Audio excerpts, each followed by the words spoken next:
There was no mention in the school records of licentious behaviour this time, so we must assume that such goings-on were not taken as seriously at Harrow as at other places in those days. 1780. Nabbed in flagrante delicto with his aforementioned half-sister Belinda Willoughby. For once this incident was not his fault, well, not totally anyway. Booted from the bosom, so to speak, of his family, with 100 guineas a year, and told never to show his face in society or the family digs again. Turned over to an officer of the Navy Impress Service and entered the Royal Navy as a midshipman in Portsmouth. January 10th, 1780, signed aboard HMS Ariadne, third rate, 64 guns, Captain Ezekiel Bales, 7 months Atlantic convoy duties. During this time he became, believe it or not, a passably competent midshipman, which says volumes for the return of corporal punishment in schools and flogging as a spur to proper naval discipline. July 1780. Ariadne fights a bloody battle with a disguised Spanish 2-decked ship, and upon arrival at Antigua in the Leeward Islands, is adjudged too damaged to repair. Her captain and first officer are court-martialed for her loss, the third officer for cowardice. None of this was Alan Lewrie's fault, either. In fact, he acquitted himself well under fire on the lower gun deck, and won some small fame for his coolness in action, though readers of The King's Coat remember his behaviour differently, especially his wish to go below and hide among the rum casks. August 1780. Appointed midshipman into HMS sloop Parrot. Lieutenant James Kenyon, master and commander. There followed 5 months of enjoyable duties, wenching and swilling all over the Caribbean and Atlantic coast. January 1781. A new personal best of 2 older ladies in Kingston, Jamaica, in 2 days, but during a week on passage for Antigua he 1. Became second officer when almost everyone senior went down with yellow fever, 2. Saved the ship from a French privateer brig, burning her to the waterline in the process, 3. Saved a titled royal commissioner and his lady who were their passengers, 4.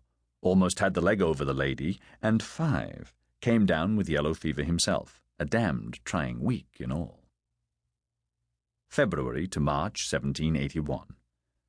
Recovering on Antigua, then staff serf to Rear Admiral Sir Onsley Matthews. Met, wooed, and fell in thrall with the Admiral's niece, Miss Lucy Bowman. Fought a duel for her honour. Her family was awfully rich. Killed his opponent, and was posted to sea before he could say Jack Ketch. April 1781 to present. Midshipman into H.M. frigate, Desperate, 6th rate, 20 guns, Commander Tobias Treghuse, one of God's own cuckoos. Several successful raiding cruises, raid on the Danish Virgin Islands, many prizes taken. Battle of the Chesapeake, siege of Yorktown, from which he escaped, or we wouldn't be following his career any longer, would we?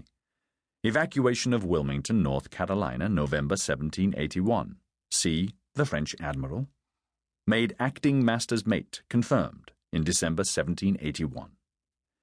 One might just mention in passing a smallish theft from a captured French prize, a trifling sum really of, some 2,000 guineas, more rencontre with young ladies of the willing or commercial persuasion just to keep his hand, so to speak, in, and one surprisingly chaste bout of amour with a penniless young loyalist, a Miss Caroline Chiswick.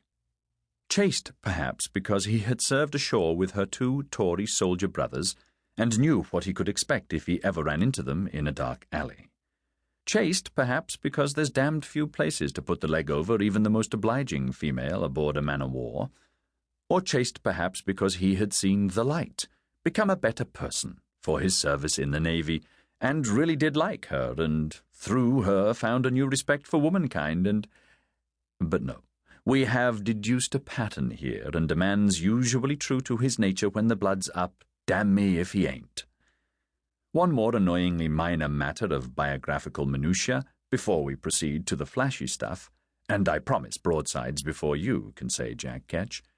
The alleged rape of his half-sister was discovered to be a theatric staged by his father, Sir Hugo, to gain unlimited access to a positive shower of guineas from the Lewrie side of the family. But Sir Hugo was diddled in return by Alan's grandmother, who obstinately refused.